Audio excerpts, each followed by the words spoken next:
Francosphère. Dominique Roderer.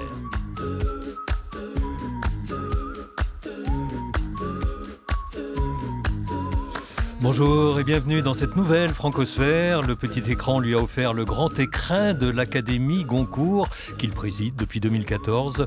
Parrain de la littérature française depuis Apostrophe, Bernard Pivot parraine la 22e semaine de la francophonie et de la langue française. Dans son dernier livre, La mémoire n'en fait qu'à sa tête, il avoue sa passion pour 3 mots en A, l'actualité, l'amour des femmes et l'accent circonflexe. Dans Le goût de l'enfance d'Anne Bonneau, celui de la portugaise Philomène pour le Molotov est moins explosif qu'il n'y paraît.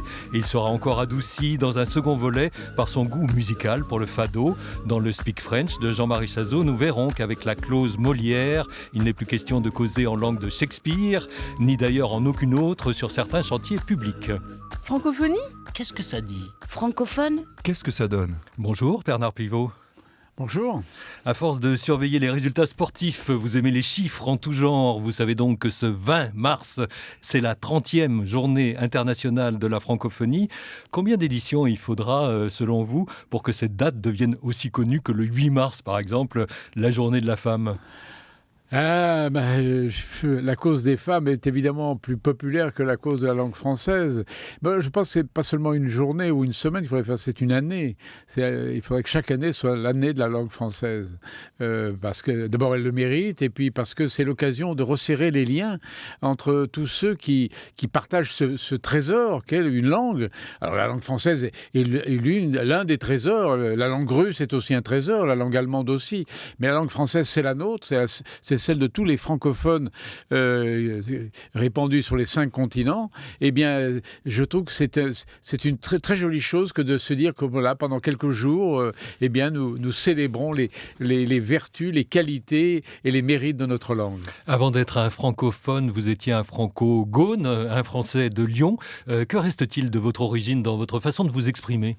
Alors, j'avais un certain accent. Il y a un accent lyonnais. Et je me rappelle quand j'étais élève au centre de formation des journalistes, mes camarades se moquaient de moi parce que je parlais du fleuve, de la feuille, etc. Puis j'avais un accent un peu traînant. Mes 50 ans de vie parisienne me l'ont Il a enlevé. fallu vous en débarrasser ou c'est venu tout seul ? Non, je ne me suis pas débarrassé. Je ne suis pas comme mon ami Georges Semprin qui avait été humilié dans une boulangerie quand il avait 18 ou 20 ans, et la boulangère lui avait dit « Ah, on voit bien que tu es un petit espangot, toi, avec ton accent. » Et alors, c'était tellement humilié qu'il a décidé de perdre son accent espagnol, et il raconte qu'en 3 mois, il l'avait perdu, et je me rappelle très bien, il parlait comme vous et moi, natifs qui de Grenoble, qui de Lyon. Et vous avez eu le complexe du provincial, comme on dit, dans l'Hexagone ? Non, moi je me sens toujours un peu provincial, même à Paris, même si j'habite depuis longtemps à Paris. Je trouve que la province, d'abord c'est un très joli mot, la province. Je ne comprends pas pourquoi certains d'ailleurs provinciaux n'aiment pas ce mot-là. Je trouve que c'est un très joli mot de la langue française. Alors maintenant il faut parler de région, je ne sais pas trop quoi. Mais la province, d'abord c'est une répercussion littéraire remarquable. Le nombre d'écrivains qui ont parlé de la province française, c'est quand même admirable. Donc je me sens à la fois de Paris et de la province. Si vous vous demandez encore qui vous parle, qui est Bernard Pivot, c'est probablement que vous souffrez de téléphobie, un mal si peu répandu qu'il ne figure même pas dans le dictionnaire. Mais Corinne Alexia Dabo va quand même tenter d'y remédier avec son coupé décalé. Qui ne connaît pas Bernard Pivot ? Ah bon ? Vous ne le connaissez pas ? Eh bien, Bernard Pivot est le fils de Charles, l'épicier lyonnais, et de Marie-Louise, son impératrice, avec qui il s'est réfugié pendant la guerre dans les vignes du Beaujolais. Depuis, je le soupçonne de préférer les vers de Beaujolais aux vers de Beaumarchais. D'ailleurs, il a toujours eu l'amour du ballon de rouge au ballon rond. Mais pour gagner sa croûte, il a mis tout ça entre parenthèses et s'est spécialisé dans la ponctuation. Il a ouvert des guillemets, puis lancé des apostrophes. Mais ne lui parlez pas de la disparition de l'accent circonflexe. Il vous décocherait un double crochet. Il vous décocherait un double crochet, cet accent circonflexe pour lequel vous avez mobilisé toute votre éloquence, Bernard Pivot, au moment de la commission Rocard de rectification de l'orthographe en 1990. Ça ne tiendrait qu'à vous, on mettrait des chapeaux partout, j'ai l'impression. Peut-être pas partout, mais je trouve que ça fait partie, les accents, les apostrophes, les tirets, les cédilles, ça fait partie de la beauté, de l'esthétique de la langue française. Et se priver de ces accents, de toutes ces petites choses qui sont en dessous, au milieu ou au-dessus des mots, c'est une erreur lamentable, je trouve. La langue française, c'est pas seulement quelque chose qui sert à communiquer pour nous, mais c'est aussi quelque chose que nous aimons regarder. Regardez, vous avez une fiche sous vos yeux, vous avez un texte. Oui, il y a des accents d'ailleurs. Il y a des accents comme vous sur cime, sur montagne, parce que vous voulez en mettre sur les Alpes, sur l'Annapurna.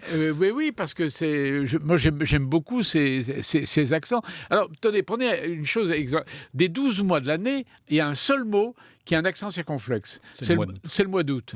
Eh bien, on ne va quand même pas supprimer l'accent circonflexe sur le mois d'août. Pourquoi ? Parce que ce chapeau nous préserve du soleil. Il a une utilité psychologique, cet accent circonflexe sur le mois d'août. Donc, s'en priver, mais c'est un crime. Alors, si on veut continuer, comme vous le faites, à dessiner les mots et qu'on met un accent pointu sur justement ce qui se termine en pointe, comme les montagnes, est-ce qu'il ne faudrait pas un accent rond pour les collines ou pour les mornes aux Antilles, alors ? Pourquoi pas, si vous avez beaucoup d'imagination. Moi, j'irai pas jusque-là parce que ça compliquerait peut-être un peu les choses. Mais c'est vrai que j'aime beaucoup regarder la langue. De même que c'est très agréable de regarder, par exemple, la langue chinoise, la langue arabe, parce que toutes ces langues ont encore une fois une esthétique, et la nôtre a une esthétique. Par exemple, le mot tire-bouchon. Alors, la réforme veut retirer le trait d'union de tire-bouchon, mais je trouve que c'est une erreur, parce que le tire-bouchon avec son trait d'union, on voit que c'est une représentation même de l'objet, puisque le trait d'union, c'est un peu comme la petite chose qu'on a, la queue de cochon qui s'enfonce dans le bouchon. C'est une représentation graphique de l'objet. Ce serait une erreur de le supprimer, ce trait d'union. Alors Bernard Pivot, vous, l'homme de chiffres dont on connaît les lettres, vous êtes né le 5-5-35, mais c'est un autre numéro 5 qui vous laisse comme 2 ronds de flanc. C'est pas le parfum non plus, c'est le 5-0 que Saint-Étienne inflige à Hambourg à la grande époque des Verts. À ce moment-là, vous ne manquiez aucun match ? Si, non, je ne vais pas à tous les matchs, mais les matchs européens, oui, de Saint-Étienne à l'époque, oui, je me déplace en Allemagne, en Angleterre et même en Pologne quand il y a des grands matchs européens. Et j'emportais mes livres parce que il ne faut pas oublier que le vendredi, il y avait apostrophe, donc je lisais dans l'avion qui m'emmenait sur le stade et le match est fini, hop, je me replongeais dans les livres. Alors comment est-ce que vous expliquez qu'il y a des équipes qui sont populaires et qui font partie du patrimoine ? C'est Saint-Étienne, c'est Marseille, et puis d'autres qui ont du mal, comme le PSG, comme Monaco, même s'ils viennent de gagner, comme Lyon, qui n'arrive pas vraiment à cette popularité-là non plus. Alors je pense que c'est parce que le football est d'essence populaire, et que le football s'est d'abord implanté dans des villes ouvrières comme Manchester, Turin, Marseille, Lens, Saint-Étienne, etc. Donc je pense que... Alors les villes bourgeoises, c'est un peu plus compliqué, alors que... il n'y a pas de ville entièrement bourgeoise, il y a aussi des ouvriers, des employés partout. Et les bourgeois peuvent être aussi excessifs dans leur amour pour un club que les ouvriers. Mais c'est comme ça. C'est vrai que nous, Français, nous aimons les clubs qui ont une sorte de légitimité populaire.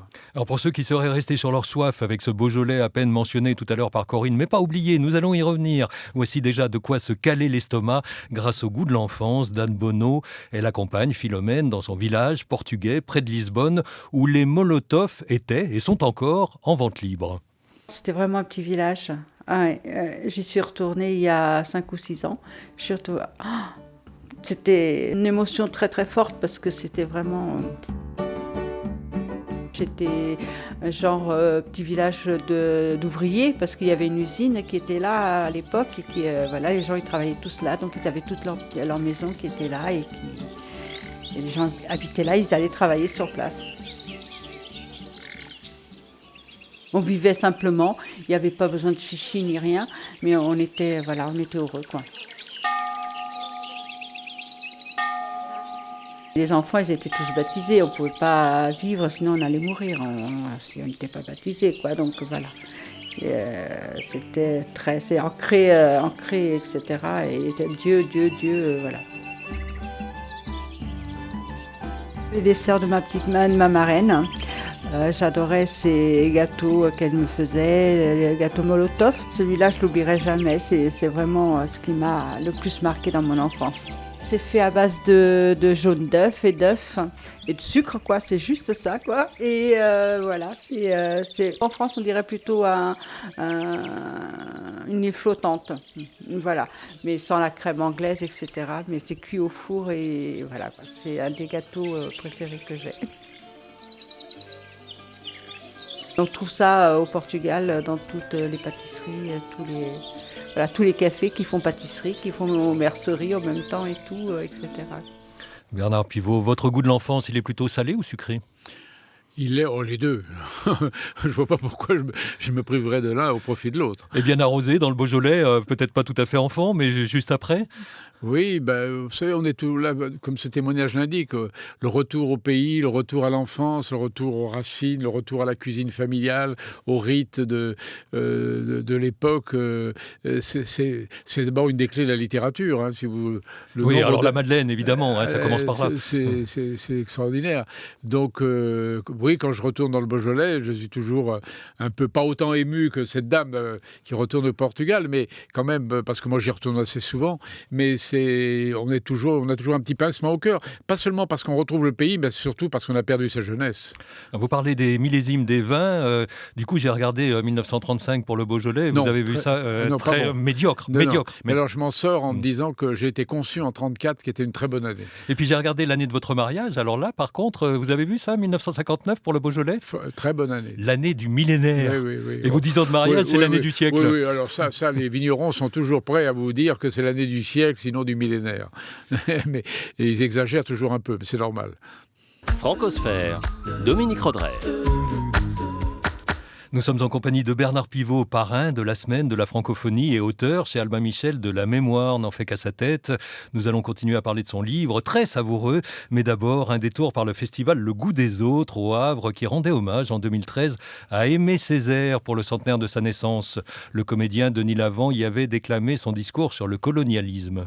Il vaudrait la peine d'étudier cliniquement, dans le détail, les démarches d'Hitler et de l'hitlérisme et de révéler aux très distingués, très humanistes, très chrétiens bourgeois du XXe siècle qu'il porte en lui un Hitler qui s'ignore, qu'Hitler l'habite, qu'Hitler est son démon, que s'il le vitupère, c'est par manque de logique, et qu'au fond, ce qu'il ne pardonne pas à Hitler, ce n'est pas le crime en soi, le crime contre l'homme, ce n'est pas l'humiliation de l'homme en soi, c'est le crime contre l'homme blanc. C'est l'humiliation de l'homme blanc et d'avoir appliqué à l'Europe des procédés colonialistes dont ne relevaient jusqu'ici que les Arabes d'Algérie, les colis de l'Inde et les nègres d'Afrique. De la littérature qui a du souffle, de la littérature à l'estomac, même Aimé Césaire, de la part d'un homme révolté à cette époque.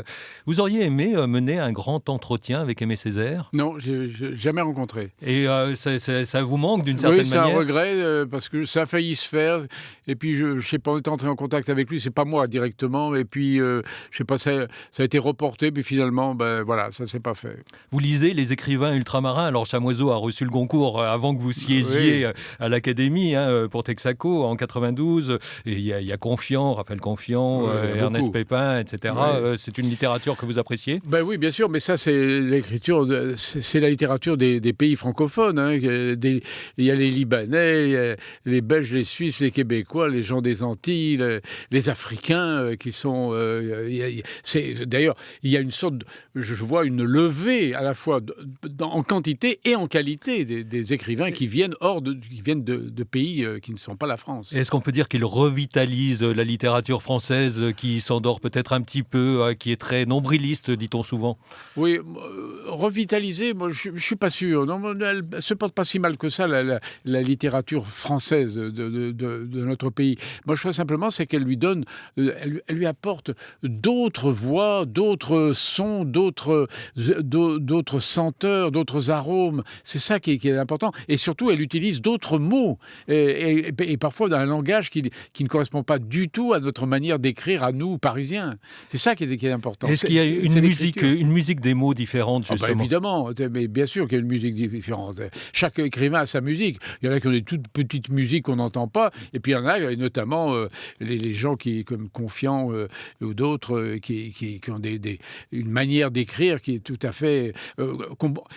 et très souvent, d'ailleurs, ce sont des livres qu'on devrait lire à haute voix, parce que là, ça sonne, ça frappe, ça résonne. C'est de musique précisément qu'il est question dans le second volet du Goût de l'enfance de la portugaise Philomène, qui a aussi confié à Anne Bonneau combien elle était remuée par le fado d'Amalia Rodriguez. Bah oui, c'était un grand tube, enfin ce qu'on appelle des tubes maintenant, quoi. Tout le monde chantait, tout le monde écoutait, tout le monde... Et le fado, c'est les poètes qui racontent leur vie et qui disent leur tristesse, leur pauvreté. En général, c'est très émouvant, mais chanté par cette chanteuse, c'était vraiment...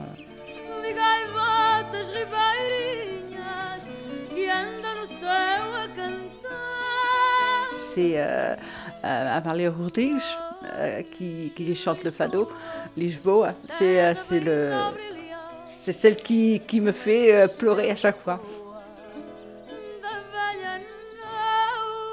Nous, on ne se rendait pas compte de la misère qu'il y avait, de la guerre qu'il y avait, et tout ça. Donc nous, on n'était pas...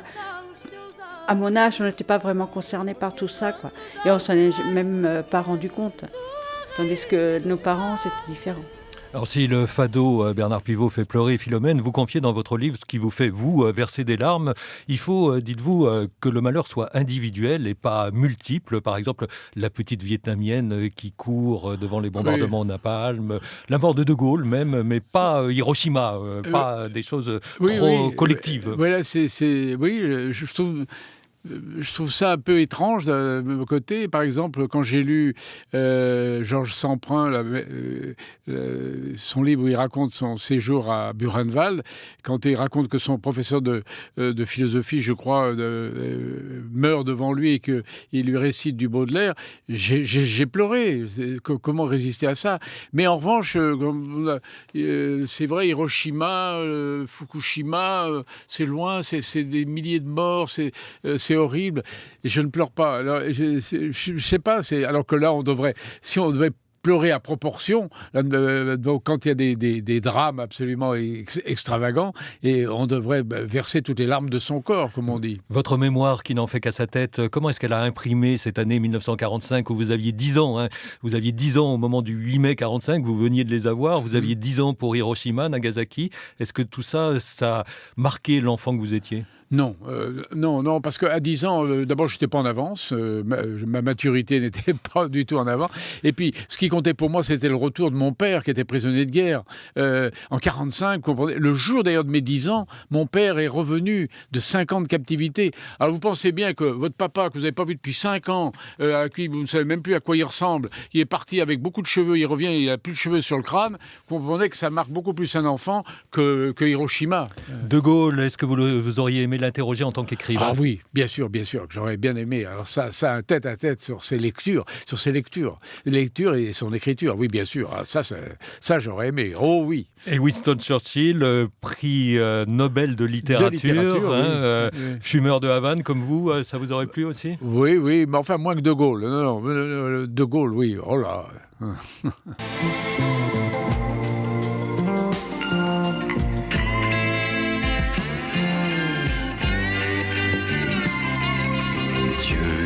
Fumeur de Havane, tout près de toi, loin de lui. J'aimerais te garder toute ma vie. Comprends-moi, ma chérie. Tu n'es qu'un fumeur de gitane, et la dernière, je veux la voir briller au fond de mes yeux. Aime-moi, nom de Dieu. Alors, Dieu est un fumeur de Havane, on en parlait à l'instant, Bernard Pivot par Serge Gainsbourg et Catherine Deneuve. Catherine Deneuve dans une émission de Michel Drucker. Serge Gainsbourg, auteur d'un célèbre clash, comme on dit aujourd'hui, dans une émission d'Apostrophe avec Guy Béard, sur la chanson Est-elle ou non un art mineur. Mais les clashs, c'est très recherché par la télé d'aujourd'hui. Or, vous n'aimiez pas du tout ça, en fait. Les clashs ? Ouais. S'il y en avait, je les acceptais. S'il n'y en avait pas, j'en ai organisé quand même quelques-uns. Ah oui, malgré quand tout. Oui, c'en est quand même organisé. Vous savez, quand je faisais une émission sur la Révolution française, je savais qu'il y avait des gens qui étaient des admirateurs de Robespierre et les autres non. Fatalement, ça, au bout d'un moment, ça... Donc vous ne détestiez pas un peu de pugilat? Non, oui. Le pugilat, je ne dirais pas... c'est peut-être pas le mot que j'emploierais. C'est pas la métaphore que j'emploierais. Je dirais que non, il y a eu une polémique, quoi. Mais c'est apostrophe, il fallait qu'il se passe quelque chose, Non, en fait. mais c'est des polémiques d'un haut niveau. C'est pas des gens comme ça qui se mordaient les chevilles. C'était quand même des gens... Vous savez quelle a été la chance de ma vie? Allez-y. J'ai été un intervieweur, mais un intervieweur d'écrivains. J'ai eu la chance d'interviewer les gens les plus intelligents du monde. Parce que les écrivains, pardon de vous le dire, mais ils sont plus intelligents que les politiques, plus intelligents que les sportifs, plus intelligents que les chanteurs, plus intelligents. Les écrivains sont les gens les plus intelligents du monde. Donc, comme on dit en sport, il faut se hisser à leur niveau, il faut hisser son niveau de jeu à ce moment-là. Voilà. Alors, on parlait de Dieu fumeur de Havane. Vous fumez le Havane et Enfin, quand vous le faites, vous voyez plutôt dans la peau d'un patron du CAC 40 ou de Che Guevara? Ni l'un ni l'autre. Je ne suis pas un révolutionnaire et je ne suis pas un patron. Si j'avais été un patron, j'aurais été un très mauvais patron. Non, je suis pas un fumeur de Havane. À un moment, on a fumé pas mal, mais maintenant, je suis très très discret. Mais vu mon âge, il faut quand même se modérer. Et comme aurait dit votre ami Chancel, Dieu dans tout ça, votre rapport à Dieu, il m'a l'air un peu distant si je vous lis bien dans votre dernier livre. Oui, j'ai eu une enfance très chrétienne. J'ai même été enfant de cœur pendant plusieurs années. J'ai eu des parents très croyants, très pratiquants. Et puis voilà, la foi s'en va. Elle ne s'en va pas d'un coup. Elle s'en va comme ça, à la longue, comme dans un couple, vous savez, qui s'use avec le temps. Et Dieu et moi, on a formé un couple pendant un moment. Et puis voilà, nos liens se sont distendus. Et souvent, je me prends à le regretter. Oui, il y a une forme d'éternité pourtant dans votre conception des choses, parce que j'ai l'impression que vous vous sentez un peu sous surveillance de vos parents défunts. Oui, parce que je pense que mes parents me voient toujours, qu'ils m'observent et je me dis, où sont mes parents aujourd'hui? Ils sont au ciel, ils sont sous terre, ils sont dans ma conscience. Ils sont dans ma conscience et donc ils voient et ils entendent tout ce... C'est votre garde-fou, vous ne pouvez pas faire n'importe quoi du coup. Voilà. Dans la séquence Génération Watt, questionnaire soumis aux 18-35 ans dans les Outre-mer, Sandrine Weber a retenu l'étrange question sur la préférence au mâle en cas de situation de l'emploi trop tendue. Les réponses de Guyane, Réunion et Polynésie. En période de fort chômage, les emplois devraient être réservés en priorité aux hommes. Et pourquoi? Et pourquoi? S'ils sont plus forts? Et alors? J'ai mon avis là-dessus, si je peux me permettre. C'est qu'en temps de travail, les hommes travaillent plus que les femmes, notamment à cause des congés maternité, etc., des maladies, tout ça. Mais je ne crois pas qu'on doit privilégier les hommes aux femmes. Non, si tu as la compétence, tu y vas. Si tu n'as pas la compétence, tu jartes. Pourquoi? Je sais pas, non. Pas forcément, pas d'accord. Non, moi non plus. Les emplois, c'est pour tout le monde, que ce soit un homme ou une femme. Ouais. Chacun a son utilité. Quoi? En période de fort chômage, les emplois devraient... Non, je suis pas d'accord. Non, pas d'accord non plus. Moi, je suis féministe. Vive l'équité homme-femme. Enfin, je suppose que c'est pour s'occuper des enfants, etc. Mais non, ça peut très bien être l'inverse. Qu'est-ce que c'est que cette question machiste? Non, pas d'accord. Oh non, si on pense comme ça, là, on est des gros machos quand même. Oui. Non, je pense pas. Plus méritons, c'est ça. Que ce soit une femme ou un homme. Oui, et puis voilà, on est dans une ère où l'égalité homme-femme, c'est important. 12 femmes sur 110 ont reçu le prix Goncourt, dont 2 en 3 ans sous votre présidence, Lydie Salver et Leïla Slimani. Vous êtes pour quelque chose dans ce rééquilibrage, Bernard Pivot? Non, il ne faut pas voir ça comme une volonté d'essayer de se dire « Ah, mais on a oublié les femmes, nos prédécesseurs ont été... » parce que c'était les meilleurs étaient misogynes, etc. Non, il se trouve que dans les deux cas, c'est deux très bons romans et que nous avons considéré qu'ils méritaient l'un et l'autre le prix Goncourt. Mais voilà, mais il n'y a pas de volonté de dire on va privilégier les femmes cette année. Ce serait l'affirmer, ce serait honorable, mais ce n'est pas vrai. Et il y a 3 femmes sur 10 membres du prix Goncourt. Paul Constant, Françoise Chandernagor et Virginie Despentes. Comment est-ce que vous cohabitez avec cet écrivain punk ? Mais très bien, vous savez, Virginie Despentes et Éric Emmanuel Schmitt sont entrés le même jour à l'Académie Goncourt. Ils sont très différents l'un de l'autre et ils se sont assimilés parfaitement. Et on peut dire même que l'Académie Goncourt a ce génie d'appeler à elle des gens extraordinairement différents et autour de la table, autour du déjeuner, avec nos conversations autour du roman, il y a une sorte d'intégration vraiment qui est parfaitement réussie. On termine avec le Speak French de Jean-Marie Chazot, l'occasion de se demander s'il faut avoir recours à Molière plutôt qu'à Babel pour construire des tours. Il est assez cocasse que l'initiateur de ce qu'on appelle la clause Molière s'appelle Vincent You. You comme le tu ou vous anglais. C'est en effet à l'initiative de cet adjoint au maire d'Angoulême qu'une condition a été glissée pour l'obtention d'un marché public sur sa commune, que les ouvriers du chantier parlent le français ou que l'entreprise fournisse un interprète. C'était l'an dernier et depuis 5 régions lui ont emboîté le pas. Un collectif baptisé Franc-Parler pour la sécurité des ouvriers et pour l'emploi local milite même pour l'inscription de cette mesure dans le Code du travail. Molière est de retour pour défendre l'emploi local, peut-on lire sur leur page Facebook. Question de sécurité, lutte contre le travail détaché, mais quand on voit que l'Organisation internationale de la francophonie compte la Roumanie parmi ses membres et la Pologne comme pays observateur, on peut penser que ces ressortissants ne sont pas les plus éloignés de la pratique du français. Et comme l'écrivait Molière, le chemin est long du projet à la chose. C'était dans Tartuffe. Commentaire, Bernard Pivot, sur cette clause Molière. Qu'est-ce que vient foutre Molière dans cette histoire-là ? Le nom de Molière, écoutez, franchement, j'adore Molière, et alors le mettre dans cette histoire de chantier, de préférence, il faut bien le dire, nationale, c'est ça. C'est ça l'idée. Oui. Alors c'est vrai qu'il y a une idée de sécurité, c'est vrai qu'il faut savoir quand même lire les mesures de sécurité. Ou protection de l'emploi local, là, c'est peut-être plus ça. Ouais, ça c'est vrai. Mais on sent très bien que c'est quand même une mesure politique, et le pauvre Molière, l'associer à ça, je trouve ça un peu déplorable. Les JO Paris 2024, Made for Sharing. Ah oui, ça c'est un scandale.